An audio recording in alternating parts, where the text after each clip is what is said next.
చేతులెత్తండి. సరే, ఎంతమంది వెయిట్ చేస్తున్నారు నేను మాట్లాడితే విందామని? సరే, మీరందరూ నాకు తమ్ముడితో సమానం కాబట్టి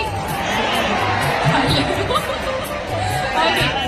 సరే, మరి కాసేపట్లోనే సరే విషయాలన్నీ మనం తర్వాత మాట్లాడుతున్నాం. ఇంకా చాలా మాట్లాడుకునేది ఉంది, చాలా గోల చేయాలి, చాలా అల్లరి చేయాలి. ఇంత సైలెంట్ గా అంటే కష్టం అబ్బా వైజాగ్ వచ్చాక. నాకు ఇది మాత్రం అర్థమైపోయింది. ఎప్పుడైనా ఎవరైనా ఓకే, ఇందాక వెనకాల మీరు చూసినటువంటి ఎప్పుడో పల్లెటూరులో జరిగే ఒక నాటకశాలి ఇంతకు ముందు ఎప్పుడైనా చూసారా? ఎవరైనా మీ ఊర్లలో వెళ్ళి చూసారా ఇలాంటి నాటకశాలి? ఒకసారి చేతులెత్తండి. మీతో నాకు ఎలాంటి ఎక్స్పెక్టేషన్స్ లేవు, స్పెషల్లీ ఆ గ్యాంగ్తో. అర్థమైంది, మీరందరూ కూడా నన్ను టార్గెట్ చేశారని, బట్ పర్లేదు. ఓకే, సో ఇందాక నేను అన్నట్టు మనం మాట్లాడుకోవాల్సినవి ఇంకా అల్లరి చేయాల్సిన పనులు ఎన్నో ఉన్నాయి.